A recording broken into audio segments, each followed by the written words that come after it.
بسم اللہ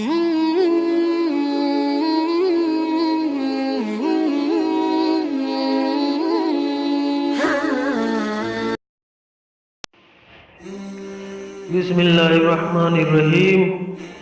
حضرت معاذ رضی اللہ تعالیٰ عنہ سے روایت ہے کہ رسول اللہ صلی اللہ علیہ وسلم سے دریافت کیا گیا کہ اعمال میں کون سا عمل سب سے افضل ہے؟ آپ صلی اللہ علیہ وسلم نے ارشاد فرمایا، اعمال میں سب سے افضل عمل اللہ تعالیٰ پر ایمان لانا ہے جو اکیلا ہے، پھر جہاد کرنا، پھر مقبول حج۔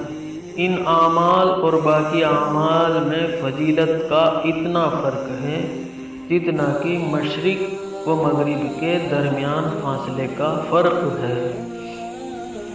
حضرت ابو امامہ رضی اللہ تعالیٰ عنہ فرماتے ہیں کہ رسول اللہ صلی اللہ علیہ وسلم کے صحابہ نے ایک دن آپ کے سامنے دنیا کا ذکر کیا تو رسول اللہ صلی اللہ علیہ وسلم نے ارشاد فرمایا، غور سے سنو، دھیان دو، یقیناً سادگی ایمان کا حصہ ہے، یقیناً سادگی ایمان کا حصہ ہے۔